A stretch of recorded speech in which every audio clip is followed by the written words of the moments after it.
때를 받는 것을 보고 그를 돕기 위해 애굽인을 살해하게 되었습니다. 하지만 그것이 화근이 되어서 모세는 미디안 광야로 도피하는 신세가 되었죠. 도망가다가 어느덧 미디안 땅 한 우물을 찾게 되었고 그곳에 앉았습니다. 물이 너무나 귀했던 근동 지역에서 우물은 오아시스이죠. 그래서 많은 사람들이 찾는 매우 중요한 생명의 근원이 바로 우물입니다. 먼저 그 땅의 주민들이 이용을 하겠죠. 또한 가축을 기르는 목자들이 이 우물을 이용해서 양떼에게 물을 먹입니다. 뿐만 아니라 모세와 같이 도망자든지 여행자든지 힘겹게 걸어가다가 그 물을 만나면 목을 축이고 쉼을 얻는 장소가 우물입니다. 애굽에서부터 정신없이 달려온 모세에게 이 우물은 오아시스였습니다. 그렇게 우물에 앉아서 쉬고 있을 때에 마침 미디안 제사장의 7딸이 양떼를 몰고 양들에게 물을 먹이기 위해서 우물에 온 것입니다. 그들은 양떼에게 물을 먹이기 위해서 구유를 제비하고 불을 길러서 그곳에 담습니다. 그런데 그때 주변에서 양을 치던 목자들이 양떼를 몰고 오더니 그녀들의 양떼를 쫓아내고 물을 가로챈 것입니다. 우물 곁에서 가만히 앉아서 보고 있던 모세는 도저히 가만히 앉아있을 수가 없었던 모양이에요. 물론 미디안에서부터 열심히 다름질해서 그곳까지 왔기 때문에 힘에 겨웠겠지만 그는 그 자리에서 즉각 일어나 그녀들을 도와주게 됩니다. 16절 17절 말씀을 읽어보실까요? 미디안 제사장에게 7딸이 있었더니 그들이 와서 물을 길러 구유에 채우고 그들의 아버지의 양떼에게 먹이려 하는데 목자들이 와서 그들을 쫓는지라. 모세가 일어나 그들을 도와 그 양떼에게 먹이니라. 이처럼 모세는 도망자의 신세였지만 애굽에 있을 때와 마찬가지로 어려움에 처한 자를 도와주는 의로운 사람이었다라는 것을 발견할 수 있죠. 사실 지금 모세는 세상의 기준으로 볼 때 실패한 자였어요. 도망자의 신세잖아요. 왕궁에서 멋지게 살다가 지금 돈 한 푼 없는 빈털털이 거지가 된 우물가에 옆에 앉아있는 실패자의 인생이었다라는 것이죠. 그럼에도 불구하고 그는 성공의 자리에 있든지 실패의 자리에 있든지 상관없이 언제 어디서나 의로움을 따르고 그 일을 행하던 강직한 모세의 모습이 있었다라는 것입니다. 사랑하는 성도 여러분, 하나님께서 저와 여러분을 의의 병기로 삼으셨습니다. 할렐루야. 하나님께서 저와 여러분들을 부르셔서 의의 병기로 삼아주셨다라는 거예요. 불의의 세상에서 저와 여러분들이 감당해야 될 것은 불의를 따르는 자가 아니라 의를 위하여 핍박받는 자의 길을 걸어가야 된다는 이 사실을 기억하셔서 한 주를 살아가실 때에 내가 서 있는 자리에서 하나님의 의가 나타나 하나님께 영광 돌리는 거룩한 성도의 삶이 되시기를 주님의 이름으로 축복합니다. 아멘. 도움을 받은 여인들은요, 기쁨을 감출 수가 없었겠죠. 기쁜 마음으로 집을 향해 돌아갑니다. 그렇게 돌아온 딸들을 향해서 아버지가 묻습니다. 너희 오늘 어째서 이렇게 일찍 돌아오게 되었느냐라는 질문이었어요. 16절을 같이 읽어보실까요? 그들이 그들의 아버지 르우엘에게 이를 때에 아버지가 이르되 너희가 오늘은 어찌하여 이같이 속히 돌아오느냐. 여러분, 이 질문 속에서 알 수 있는 것이 있죠. 딸들이 양떼를 몰고 나갔다가 속히 돌아오는 날이 거의 없다는 거예요. 미디안 제사장의 딸들은 그 땅의 목자들에 의해서 항상 힘의 갑질을 당하며 살았던 것을 발견할 수 있습니다. 따라서 이들이 아버지의 양을 몰고 나가서 물을 먹이고 속히 돌아오는 것은 그들의 일상에 있어서 쉬운 일은 아니었다라는 사실이지요. 그런데 이 사실을 누구도 알고 있는 거예요. 속히 돌아온 딸들을 보면서 의아하게 생각하는 아버지도 이미 알고 있었다라는 것이죠. 이 아버지의 질문에 딸들은 자신들이 속히 돌아올 수 있었던 이유 두 가지를 이야기해 줍니다. 19절 말씀 읽어보십니다. 그들이 이르되 한 애굽 사람이 우리를 목자들의 손에서 건져내고 우리를 위하여 물을 길어 양떼에게 먹였나이다. 두 가지를 발견하실 수 있나요? 속히 돌아올 수 있었던 첫 번째 이유는 애굽 사람이 자신들을 목자들의 손에서 건져주었기 때문이다. 그렇게 고백합니다. 여러분, 그녀들이 양떼에게 물을 길러주는 것은 1년에 한 번, 한 달에 한 번 그렇게 했을까요? 양떼에게 물을 주기 위해서 아마도 매일 우물을 찾아야 했을 것입니다. 그것이 어쩌면 그들의 일상이었겠죠. 하지만 이들의 삶 가운데는 단 하루도 목자들의 손에서 벗어날 수 없었던 힘들고 고된 삶을 살아야 했다라는 거예요. 그것이 그들의 삶의 반복이었다라는 것이죠. 여러분 생각해 보세요. 양떼에게 물을 주기 위해서 우물을 힘겹게 끌어올립니다. 여자들이 7명이서 어떻게 끌어올렸는지 모르지만 힘겹게 끌어올립니다. 그리고 구유에다가 물을 붓는 순간 힘있는 목자들이 어김없이 찾아와서 그들을 다 몰아내고 그 우물을 뺏어서 자기 양떼에게 주었다. 그런데 아무 대응도 할 수 없었던 이 여인들의 모습을 한번 생각해 보십시오. 그들의 모습은 인간의 눈으로 볼 때는 참 안타깝고 비참한 모습이라고 할 수 있는 것이죠. 그러니 그들은 속히 집에 들어갈 수 있는 날들이 없었던 거예요. 따라서 그녀들에게 있어서 가장 큰 고통은 목자들의 손에서 벗어날 수 없었던 이 어려움이 지속되었다는 것이죠. 그런데 한 애굽인이 우물 곁에 앉아서 보더니 스스로 벗어날 수 없었던 그들의 삶의 문제를 단번에 해결해 주었다라는 사실입니다. 이것이 무엇입니까? 이것을 가지고 은혜라고 이야기합니다.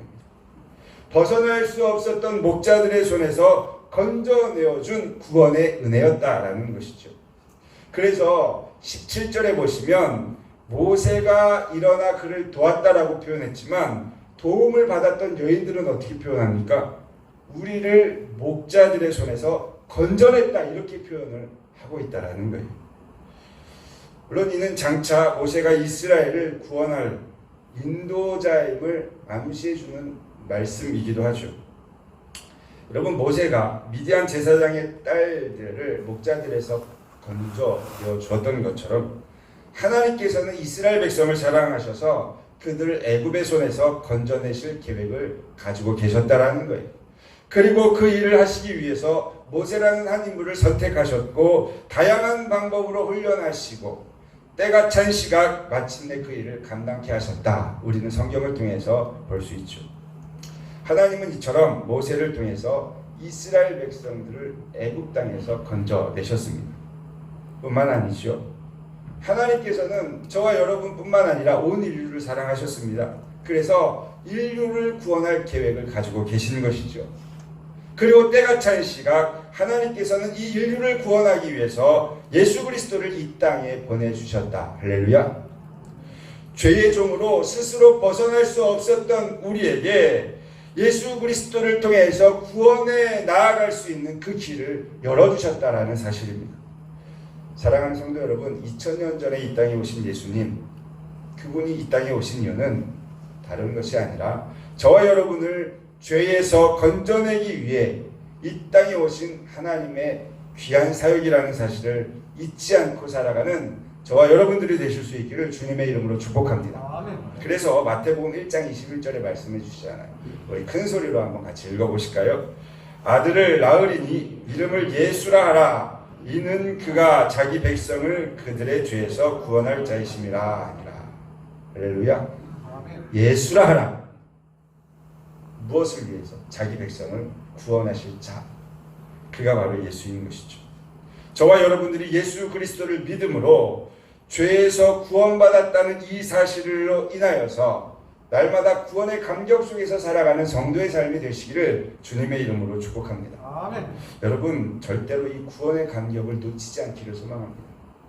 나의 삶의 현장에서 순간순간 아하, 그래 나를 구원하신 예수 그리스도, 내가 그분 때문에 오늘도 살지, 내가 그분 있기에 오늘도 힘을 얻고 살지, 내가 가야 할 본향이 예수 그리스도께서 허락하신 그 길이기에 내가 이 길을 가지, 그러한 마음으로 승리할 수 있는 저와 여러분들이 되시기를 다시 한번 주님의 이름으로 축복합니다. 아멘. 속히 돌아올 수 있었던 이유 두 번째는요, 그 애굽인이 목자의 손에서 구원해 주었을 뿐만 아니라 친히 불을 길러서 먹게 하는 일에 도움을 주었다라는 것이죠. 사실 이들이 물을 길러 양떼에게 먹이는 것은 그들에게 일상이기는 했지만 여인들의 몸으로 감당하기에는 참 쉽지 않은 일이었다라는 것을 상상해 볼 수 있습니다. 그런데 건장한 애굽 사람이 오더니 물을 기르는 것부터 시작해서 양떼에게 먹이는 것까지 일사천리로 도와주었다. 여러분, 목자의 손에서 건져준 것만 해도 감사한데 그의 친절은 멈추지 않고 그들의 삶의 문제를 직접 도와주게 되었다라는 것입니다. 여러분, 예수님께서 이 땅에 오실 때 구원자로 오셨습니다. 그런데 우리 예수님은 구원자로만 오신 것이 아니라 우리를 돕는 자로 오셨다라는 사실을 우리가 깨닫기를 소망합니다. 여러분, 보혜사라는 말을 아시죠? 보혜사라는 것은 여러 가지 뜻이 있지만 그 중에 하나가 돕는 자라는 뜻이 있어요. 따라서 보혜사 성령은 성도들을 강하게 하기 위해서 돕습니다. 보혜사 성령은 진리를 알게 하고 진리의 길로 인도하게 할 뿐만 아니라 진리에 머물게 합니다. 보혜사 성령은 우리의 연약함을 도우시기 위해서 말할 수 없는 탄식으로 우리를 위해서 친히 간구하시는 분이십니다. 그런데 성경은요, 이 보혜사라는 이 명칭을 성령에게만 붙여주지 않았다라는 사실이죠. 요한복음 14장 16절 말씀을 함께 읽습니다. 내가 아버지께 구하겠으니 그가 또 다른 보혜사를 너희에게 주사 영원토록 너희와 함께 있게 하리니. 또 다른 보혜사라는 표현을 통해서 예수님 자신이 보혜사라는 사실을 명시해주고 있다라는 것. 그렇다면 예수님은 도대체 무엇을 도우시는 분이실까? 디모데전서 2장 5절에 보면 그것을 알 수가 있습니다. 같이 읽어보실까요? 하나님은 한 분이시요 또 하나님과 사람 사이의 중보자도 한 분이시니 곧 사람이신 그리스도 예수라. 하나님과 우리 사이에서 유일한 중보자의 사명을 감당하는 분은 예수님 한 분밖에 없다라는 사실이에요. 죄로 인하여서 하나님과 분리된, 그래서 원수와 같은 관계로 지냈던 우리를 회복시키시는 분이 예수 그리스도. 어떻게요? 화목죄물이 되어서 우리 하나님과 우리 인간이 하나 되게 하셨다. 이것이 바로 예수 그리스도께서 우리를 돕는 사역이다라는 거예요. 여러분, 중재자의 역할을 하기 위해서 가장 필요한 것이 무엇인 줄 아십니까? 양쪽 사람을 다 아는 거예요. 그래서 판사가 어떻게 합니까? 검사의 이야기도 듣고 변호사의 이야기도 듣고, 그래서 가장 적절하게 판단하는 것 아니겠어요? 여러분, 예수님께서는 하나님이셨습니다. 또한 예수님께서는 인간의 육신으로 입고 오신 참 인간이셨습니다. 따라서 하나님도 알고 예수님은 우리 인간의 모습도 너무나 정확하게 아시는 분이죠. 따라서 이 예수님만이 유일한 중보자가 될 수 있다는 것입니다. 그러기에 우리는 하나님께로 나아가는 길은 여러 길이 있을 수 없어요. 한 길밖에 없는 거예요. 그래서 예수님이 말씀하시잖아요. 내가 곧 길이요 진리요 생명이다. 히브리서 말씀도 하십니다. 우리 히브리서 10장 19절 20절 말씀 한번 보실까요? 그러므로 형제들아 우리가 예수의 피를 힘입어 정수에 들어갈 담력을 얻었나니 그 길은 우리를 위하여 휘장 가운데로 열어놓으신 새로운 살 길이요 휘장은 곧 그의 육체니라. 우리가 하나님의 친히 임재하시는 성소로 들어갈 담력을 얻을 수 있었던 것은 다른 어떤 것이 아니라 예수 그리스도께서 피 흘리심으로 새로운 길을 열어주셨기 때문에 가능한 것이 되었다라는 거예요. 사랑하는 성도 여러분, 예수의 피가 우리로 하여금 하나님께로 나아갈 수 있는 길이 되었음을 기억하셔서 거침없이 담대히 하나님께로 나아가는 저와 여러분들이 되실 수 있기를 주님의 이름으로 축복합니다. 아멘. 얼마나 감사해요. 하나님께 갈 길이 막혀 있었는데 예수님이 그 길을 완전히 뚫어주셨어요. 그 길로 걸어가기만 하면 하나님을 만나는 거예요. 예수 그리스도를 의지해서 하나님께로 갈 수 있다. 여러분 놀라운 축복임을 기억하셨으면 좋겠습니다. 이제 한 가지 질문을 드려보려고 합니다. 여러분 은혜를 입었다면 어떻게 해야 옳은 삶일까요? 은혜를 입었다. 어떻게 해야 되죠? 얼마 전에 우리 모 권사님의 이야기를 들은 것을 말씀을 드리겠어요. 약간의 MSG가 첨가됐다는 사실을 기억하시고 들으십시오. 목욕탕에 갔는데 한 분이 이상하더라는 거예요. 가서 보니 상황이 이거는 심폐소생술을 해야 될 상황이다 라는 것을 깨달은 것이죠. 그래서 권사님께서 요양보호사의 경력을 의지해서 심폐소생술을 하기 시작합니다.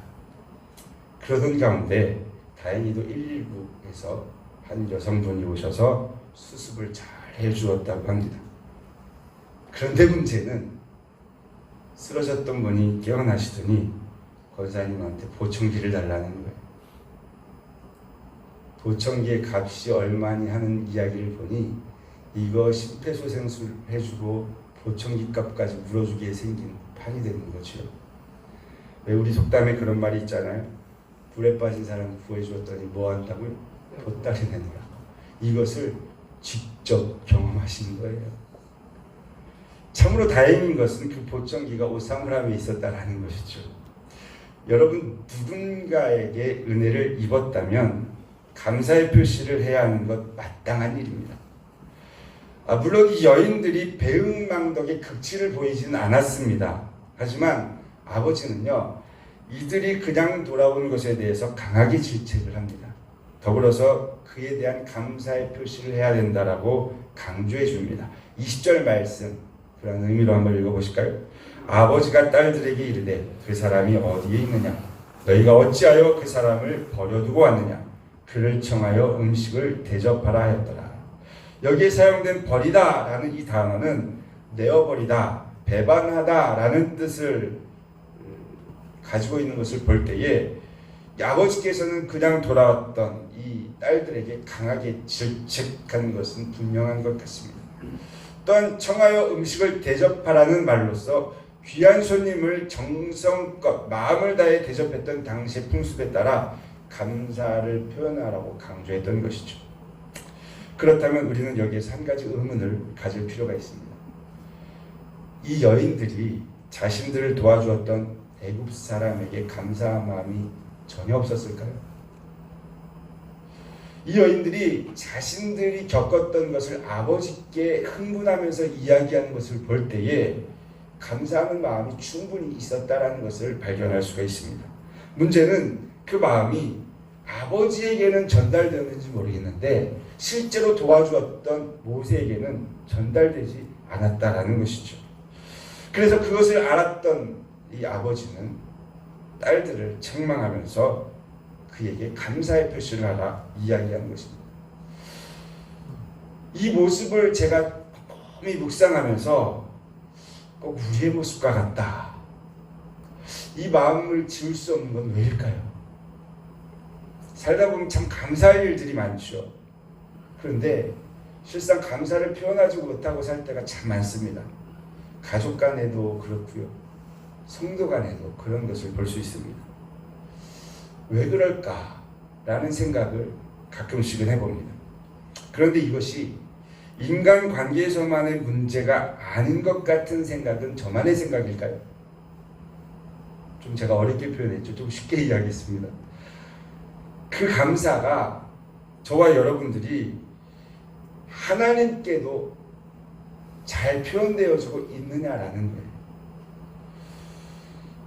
이 자리에 계신 우리 모두가 예수님께서 이 땅에 오셔서 죽으시고 부활하신 그 놀라운 사건에 대해서 다 알고 있습니다. 그리고 그것에 대해서 감사하다라는 것도 다 알고 있죠.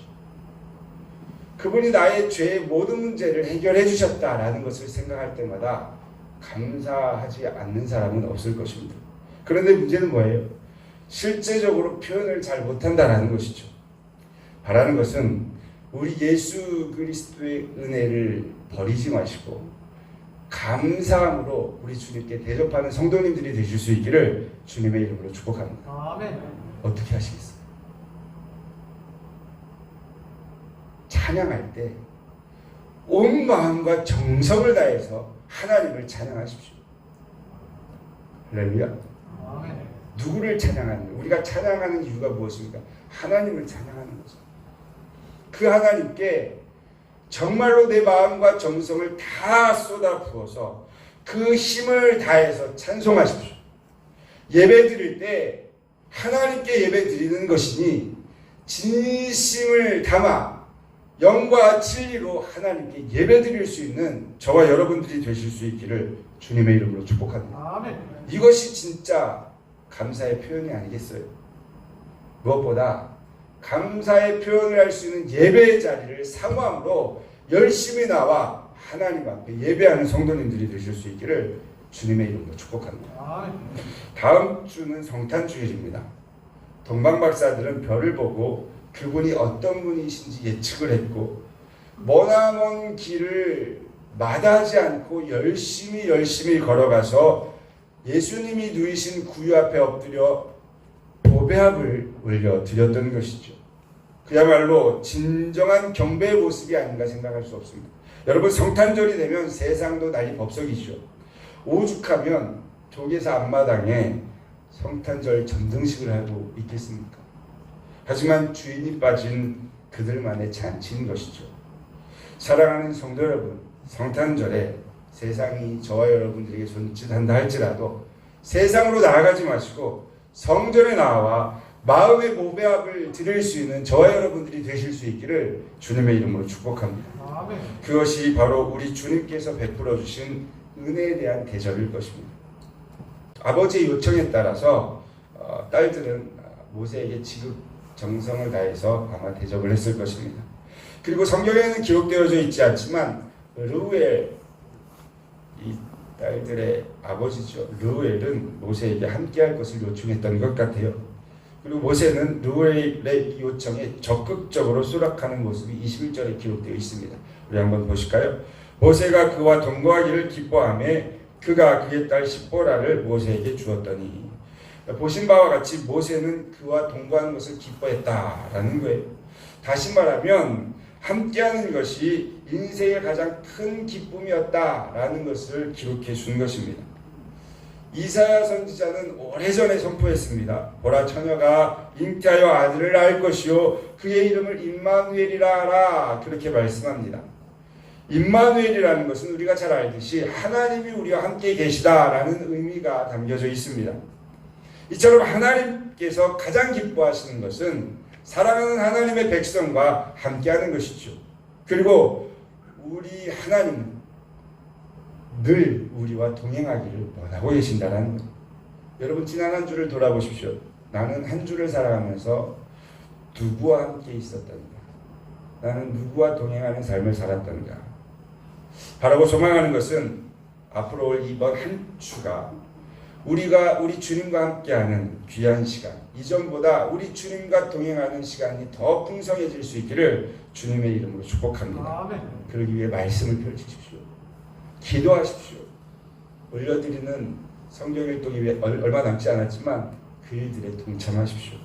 그것을 통해서 주님과 함께하는 시간을 늘려가는 것, 그것이 우리의 삶의 지혜다라는 것. 여러분, 에녹은 하나님과 동행하는 자로 죽음을 보지 않고 하나님께서 데려가시는 축복을 경험했습니다. 노아는 당대 의롭고 흠이 없는 사람으로서 하나님과 동행하는 자였습니다. 그래서 방주를 지을 수 있었던 것입니다. 요셉은 하나님과 함께하는 자였기 때문에 그 인생의 평가가 형통한 자였다라고 평가를 받았습니다. 사랑하는 성도 여러분, 말씀을 붙잡고 우리 주님과 함께 동행하심으로 인하여서 우리의 삶의 현장에서 승리의 찬송이 끊임없이 선포되어질 수 있기를 주님의 이름으로 축복합니다. 아멘. 이들의 동거는 결국 모세와 십보라의 결혼 혼사로 이어지게 되었습니다. 그리고 아들을 낳았는데 이름을 게르솜이라고 짓게 되죠. 22절 말씀 읽습니다. 그가 아들을 낳음에 모세가 그의 이름을 게르솜이라 하여 이르되 내가 타국에서 나그네가 되었음이라 하였더라. 게르솜이라는 뜻은 기록된 것과 같이 내가 타국에서 객이 되었다, 나그네가 되었다라는 뜻을 가지고 있습니다. 즉 모세는 도망자의 신세였던 자신의 처지를 아들의 이름을 통해서 반영시켰다라는 것이죠. 이것을 두 가지로 우리는 해석해 볼 수가 있습니다. 첫 번째는 자기 정체성의 변화입니다. 미디안에 오기 전까지만 해도 그는 왕자로 살았습니다. 동족을 구원하기 위해서 왕궁을 박차고 나갔지만 그는 왕복을 입고요, 왕자처럼 구원하려고 했다라는 것이죠. 결국 그것이 실패가 되어서 도망자로 왔지만 도망자로 왔을 때에도 여러분 그는 애굽인의 모습이었던 것을 오늘 본문을 통해서 보지 않습니까? 딸들이 아버지한테 이야기할 때 한 애굽인이라고 얘기하는 것을 보면 여전히 그는 왕복을 입고 있지 않았을까 생각해 볼 수가 있는 것이죠. 그런데 이제는 왕자의 신분을 완전히 벗어버리는 것입니다. 철저히 나그네의 신분으로 변한 것이죠. 그가 살아야 할 삶이 더 이상 왕궁의 인생이 아니다라는 사실, 나그네 인생이라는 사실을 깨닫게 된 것이죠. 그래서 자녀의 이름을 지으면서 나는 타국에서 나그네가 되었다라고 고백하는 것입니다. 또 다른 측면에서 생각해보면 모세는 분명 동양자였죠. 그런데 이제 그의 삶을 보면 나그네의 위치가 아니었어요. 그 땅에 와서 미디안에 와서 결혼을 했죠. 자녀도 나왔습니다. 그러면 그의 삶은 더 이상 나그네라고 말할 수 없고요. 이제 정착한 정착민으로 볼 수가 있는 것이죠. 그럼에도 불구하고 그는 나그네 의식을 버리지 않았다라는 거예요. 왜냐하면 돌아가야 할 때가 있기 때문에 그는 다시 동족으로 돌아가서 하나님께서 계획하신 그 일을 해야 된다라는 그 믿음을 가지고 있었기 때문에 나그네 의식을 가지고 살아가는 것입니다. 근데 여러분 예수님도 나그네로 오셨다라는 사실을 아십니까? 예수님께서는 하늘 보좌를 포기하시고 우리를 구원하기 위해서 나그네 된 인생으로 이 땅에 오신 것이죠. 그리고 예수님께서는 당신이 돌아가야 할 자리를 그 누구보다 잘 알고 계셨습니다. 그래서 예수님은 33년의 인생을 마감하면서 우리를 위해 본향을 예비하기 위해서 먼저 가신 것이죠. 그리고 우리도 이 예수님으로 인해서 돌아가야 할 곳이 있다는 사실을 깨닫게 된다는 것입니다. 우리가 현재는 이 세상에 살고는 있지만 우리가 돌아가야 할 본향이 있다는 사실을 저와 여러분들이 기억하시고 나그네 인생으로 살아가는 지혜가 있기를 주님의 이름으로 축복합니다. 아멘.